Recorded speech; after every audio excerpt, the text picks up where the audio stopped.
주 예수를 믿음이 온 세상이 이기네. 자, 한 번 더 부를게요. 주 믿는 사람 일어나 다 힘을 합하여 이 세상 모든 마귀를 다 쳐서 멸하세.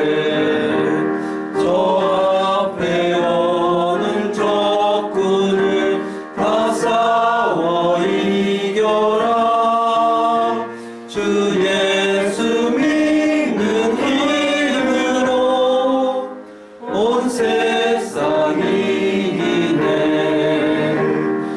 믿음이 이기네. 믿음이 이기네. 주 예수를 믿음이 온 세상이 이기네. 로마서 3장 19절에서 22절까지 함께 보겠습니다. 로마서 3장 19절에서 22절까지. 로마서 3장 19절에서 22절까지입니다. 신약성경 243페이지인가요? 로마서 3장 19절에서 22절까지.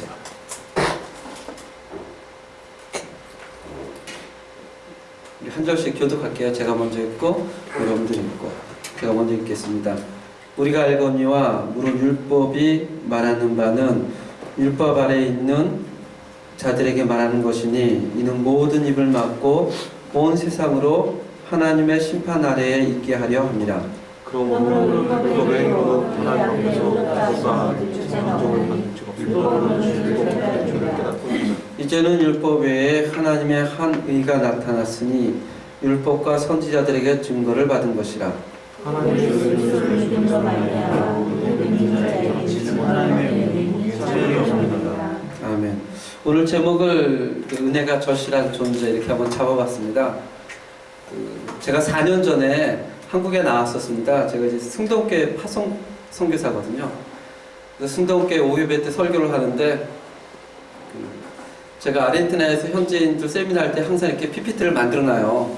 한국은 워낙 흔하지만 그쪽은 좀 열악하거든요. 그런데 한국에 와서 이제 승동교회에서 설교할 때 PPT를 했는데 이게 잘 안 맞더라고요.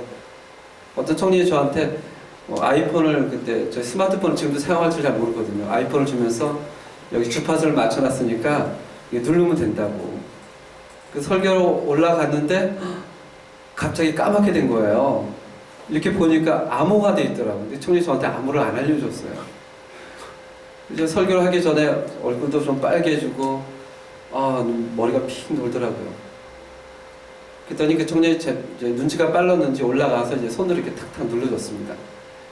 그리고 예배를 마치고 설교를 마치고 나왔더니 권사님들이 이제 은혜를 받았다고 막 그래요. 사람들은 인정받고 싶은 욕구가 굉장히 강렬하지 않습니까? 근데 목사도 그런 욕구가 굉장히 강렬한 사람 가운데 하나거든요.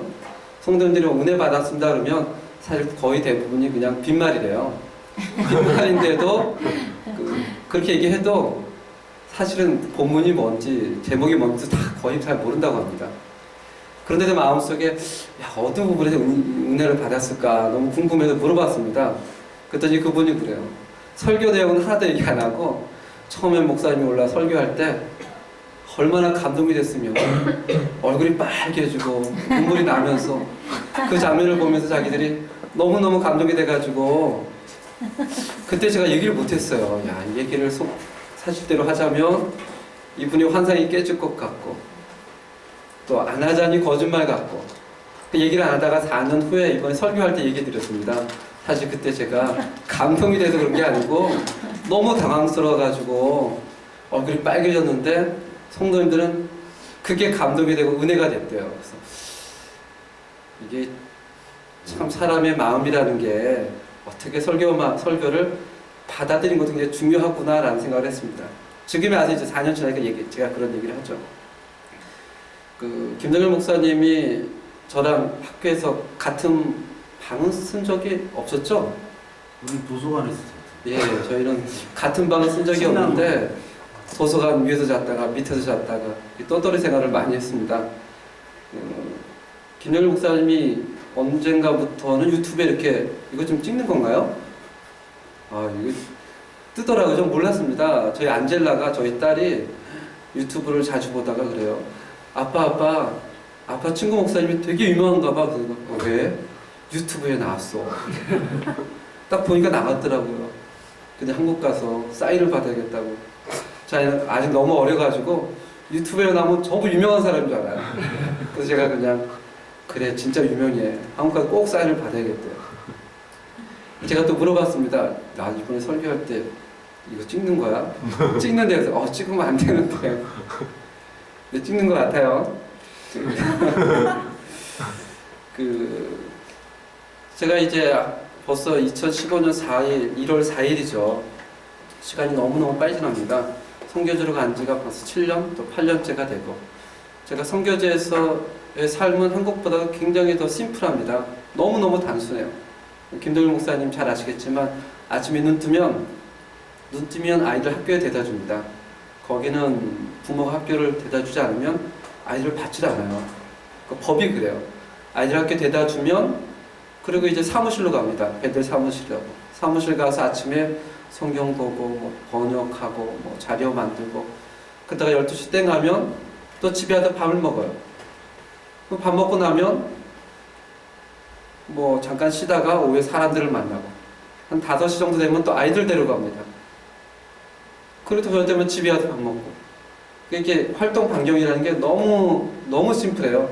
집, 학교, 사무실, 집, 사무실, 학교, 집. 여기서 거의 벗어나질 못합니다. 너무너무 이렇게 좀 재미없는 삶이죠. 그러다가 뭐 세미나에 가면 뭐 일주일도 있고 2주일도 있고 그런 삶을 살고 있습니다. 근데 한국도 그렇게 복잡한 것 같지만 저희 장인어른 보니까 장인어른 그렇게 복잡한 삶을 살지 않더라고요.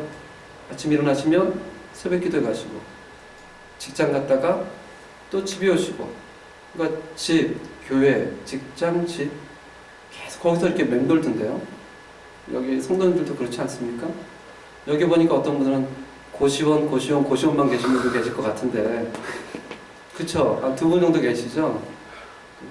저희 삶이 이렇게 복잡한 것 같아도 사실 들여다보면 별로 복잡하지가 않습니다. 그러다 1년 지나고 2년 지나고 3년 지나고 지나면 금방 나이를 먹습니다.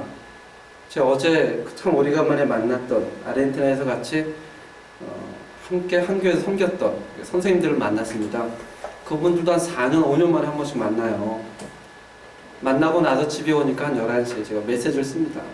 선생님하고 4년에 한 번씩 5번만 만나면 우리 다 은퇴하게 됩니다. 한 5번만 만나면 20년 그냥 지나가는 거예요. 그럼 인생이 이렇게 긴 것 같아도 그냥 쓱 지나가요. 김동일 목사님하고 4년에 한 번씩 한 4번만 만나면 이제 은퇴 목사 되는 거예요. 그냥 지나가요. 뭐 우리 집사님 잘 아시겠지만 인생이 대단한 것 같아도 살아보면 별거 없잖아요. 저도 나이가 이제 3년 정도 되면 50이 되거든요. 청년 때는 뭔가 대단한 것 같았는데 지나고 나면 인생이 그렇게 별거 없더라고요. 저희 어머님도 그래요. 인생 별거 없다. 근데 우리는 인생에 커다란 꿈을 갖고 살아가는 존재이지 않습니까? 성경에서는 얘기를 합니다. 인생이 우리가 살아가는 이 땅의 인생이 별건 없지만 그러나 하나님의 은혜를 체험하는 그런 무대다라고 얘기를 합니다. 그런 무대. 한번 보겠습니다. 혹시 사도행전을 사도행전 김영일 목사님이랑 공부를 하실 테니까 너무 잘 하실 텐데 이제 현지인들 세미나 하는 것을 조금 축약해서 제가 다시 한국말로 번역을 합니다. 현지인들 할 때는 지도를 배워요. 지도를 이렇게 외웁니다. 두 손으로.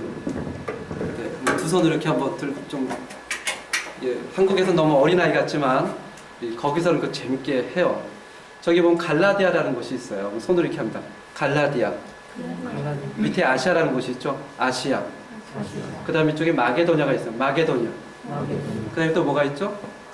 아가야가 있죠. 아가야. 그 밑에 또 뭐가 있어요? 그리스. 이렇게 외웁니다. 지도를 다시 한번 해보겠습니다.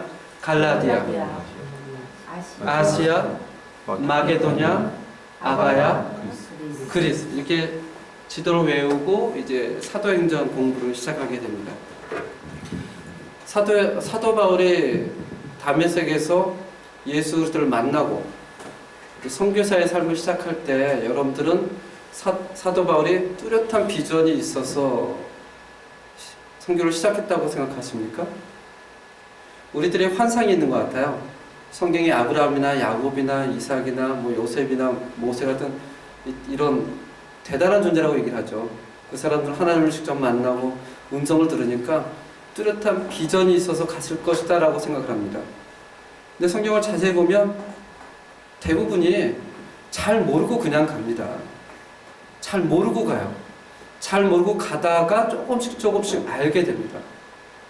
사도 바울조차도 선교를 할 때 내가 이렇게 선교해야지, 내가 이렇게 선교해야지, 처음부터 그 계획이 없었습니다. 처음엔 그냥 가요. 계획이 좀 잡힌 게 2차 선교입니다. 2차 선교. 한번 사도행전 15장 36절을 보겠습니다. 사도행전 15장 36절. 사도행전 15장 36절을 보시면 사도행전 15장 36절. 사도행전이 사도 바울의 2차 성경의 목적이 나옵니다. 우리 가예나 한번 읽어볼까요? 36절만요? 예, 36절만. 며칠 후에 바울이 바나바더러 말하되 우리가 주의 말씀을 전한 각 성으로 다시 가서 형제들이 어떠한가 방문하자 하고. 예, 이게 이제 2차 선교여행의 목적입니다. 목적이 뭐라고요? 알아보자. 어디를 방문하자? 형제들이 어떠한가. 예, 1차 성경을 마치고 나서 우리가 1차 성경에 돌았던 곳을 한번 방문해보자. 우리가 복음을 전했던 사람들이 어떻게 지내나 한번 보자. 1차 성경의 목적이 뭐라고요? 1차 성경에 했던 곳을 우리가 방문해보자. 한번 돌아보자. 그들이 잘 살고 있나. 이것이 이제 목적입니다. 그래서 사도 바울이 이 안디옥 교회, 저쪽에 안디옥 교회거든요. 안디옥 교회라는 곳에서 아시아로 갑니다. 원래 목적이 뭐라고요? 예, 자기가 선교했던 곳이 잘 지내는가. 근데 문제가 생기기 시작을 해요. 문제가. 16장 6절을 보겠습니다. 16장 6절. 사도행전 16장 6절.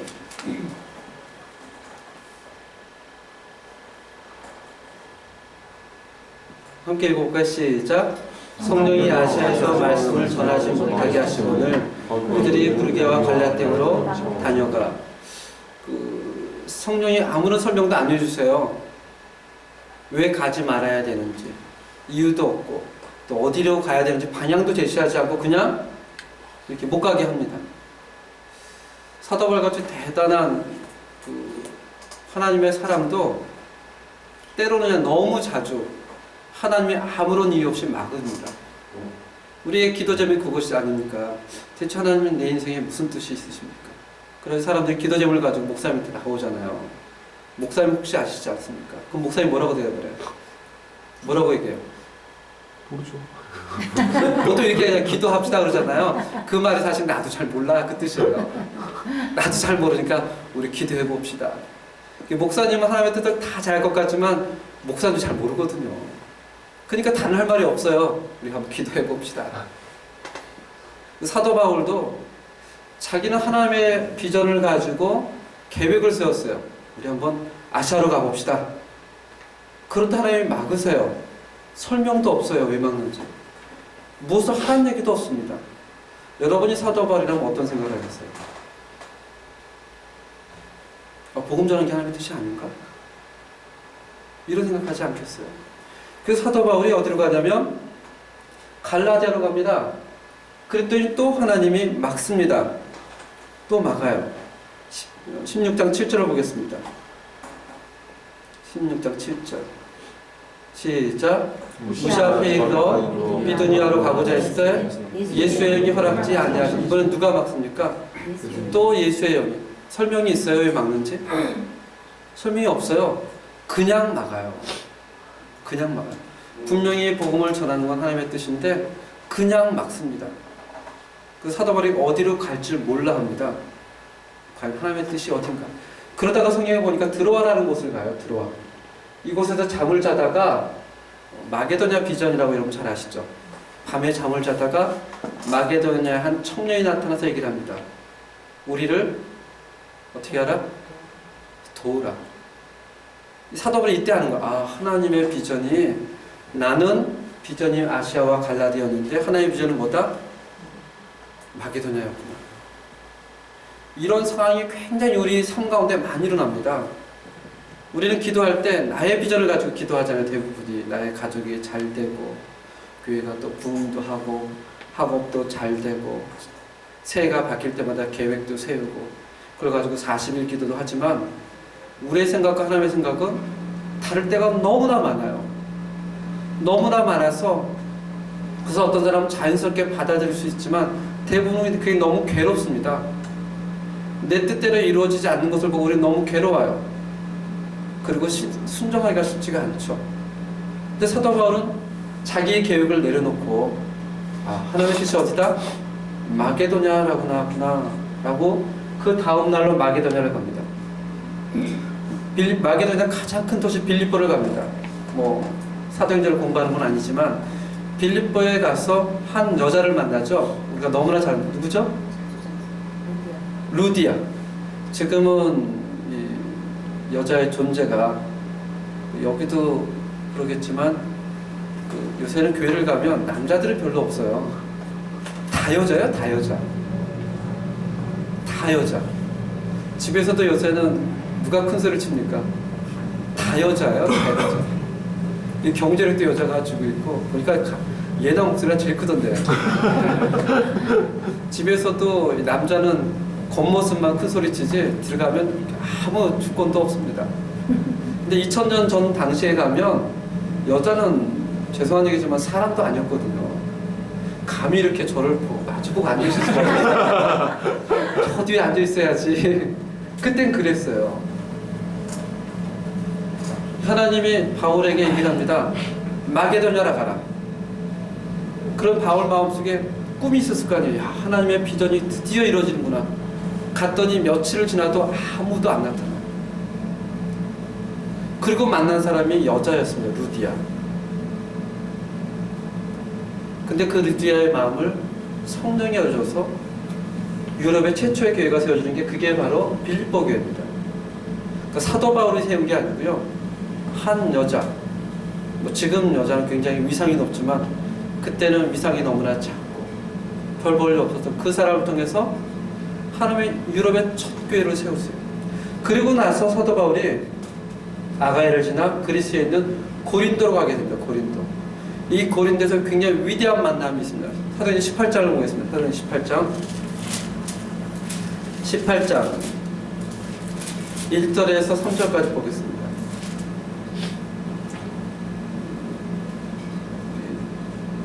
함께 읽어볼까요? 시작.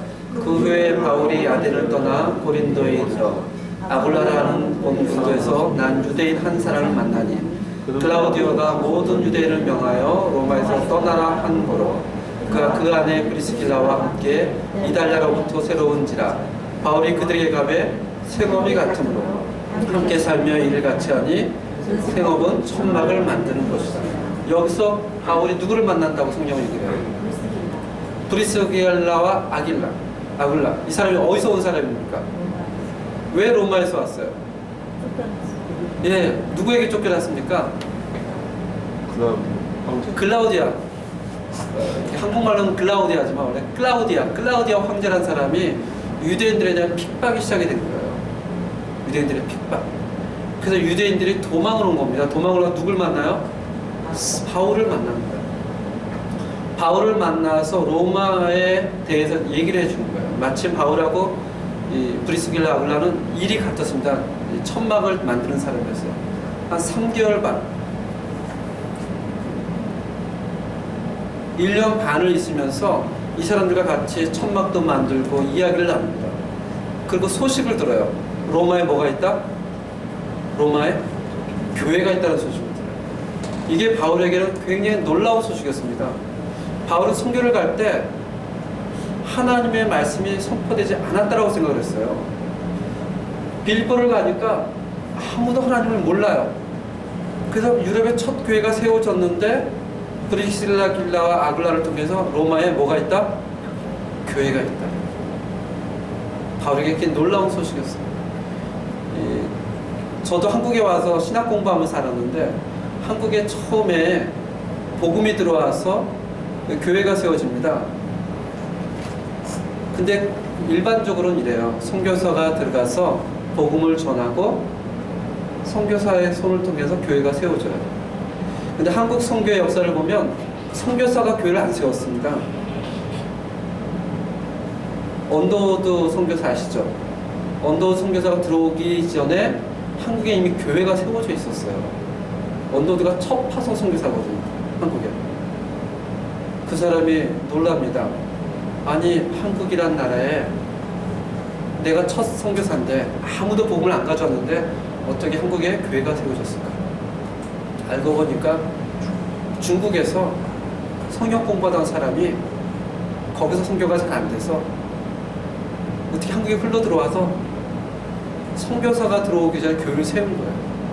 그래서 선교 역사를 공부해 보면 한국이 굉장히 독특한 나라입니다. 선교사가 들어가기 전에 교회가 세워져 있던 나라. 근데 로마가 그랬습니다. 로마가 바울이 복음을 전하기 전에 로마에 뭐가 있다고요? 교회가 있다는 걸 알게 돼요. 교회가. 제가 사는 곳은 카톨릭 국가예요. 카톨릭 국가에서 제1대 교황을 누구라고 얘기합니까? 예, 베드로라고 그러죠. 베드로가 로마 교회를 세웠다고 합니다. 근데 기독교 역사를 공부한 사람은 그렇게 얘기하지 않습니다. 한번 사도행전 2장을 보겠습니다. 사도행전 2장.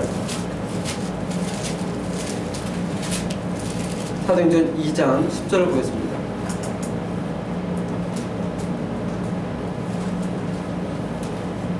사도행전 2장 10절 함께 읽겠습니다. 시작. 프르기아와 밤빌리아, 애국과 및 그르네에 가까운 리비아 여러 지방에 사는 사람들과 로마로부터 온 나그네 곧 유대인과 유대계에 들어온 사람들과. 사도행전 2장은 오순절 날입니다.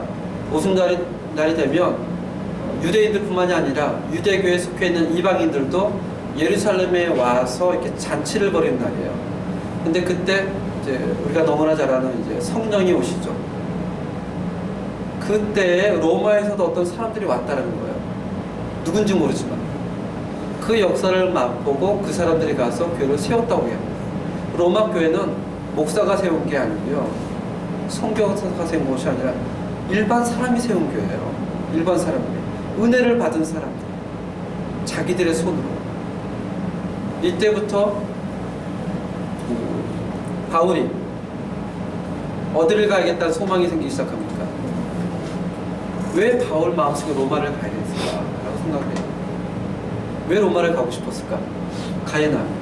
왜 바울이 로마를 가고 싶었을까? 왜 바울이 로마 교회를 가고 그렇게 가고 싶어 했을까요? 어떻게 생각하세요? 왜 바울이 로마 교회를 가고 싶어 했을까요? 이유가 있을 거 아니에요. 야, 한번 교회를 보고 싶다. 이런 단순한 목적은 아닌 것 같아요. 특별한 목적이 있었어요. 특별한 목적. 한번 로마서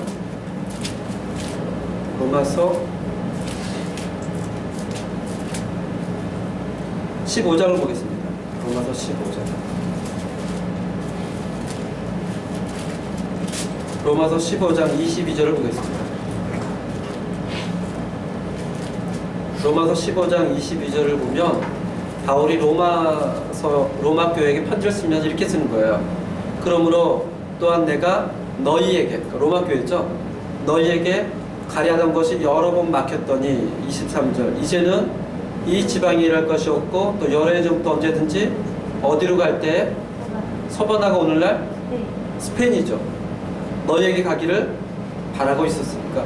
바울이 로마 교회를 가고 싶었던 이유는 실제로 바울은 어디를 가고 싶었어요? 스페인을 가고 싶었어요. 지금이야 뭐 스페인을 가는 것도 그렇게 어렵지 않고 비행기 타고 가지만 그 당시에는 전부 걸어서 가야 됐거든요. 바울은 스페인을 가고 싶었지만 가기 전에 어디를 들리겠다? 로마 교회를 들리겠다. 왜 로마 교회를 들리고 싶었을 것 같아요? 왜? 돈이 필요했거든요. 돈이 필요했어요. 선교라는 것도 실제적으로 돈이 들어가요. 그래서 내가 스페인에 가려면 뭐 밥도 먹어야 되고, 그렇죠. 밥도 먹어야 되고, 어려운 사람도 도와줘야 되고, 여비도 필요하고. 내가 스페인에 가려면 선교비가 필요한데 내가 이 선교비를 어디서 충당하겠다? 로마 너희에게 충당했다는 거예요. 근데 한번 생각을 해보세요. 바울이 로마 교회를 한 번도 가보지 못했어요. 아는 사람도 한 명도 없어요. 근데 가서 선교비를 달라 그러면 교회 입장에서 어떻게 생각하겠어요?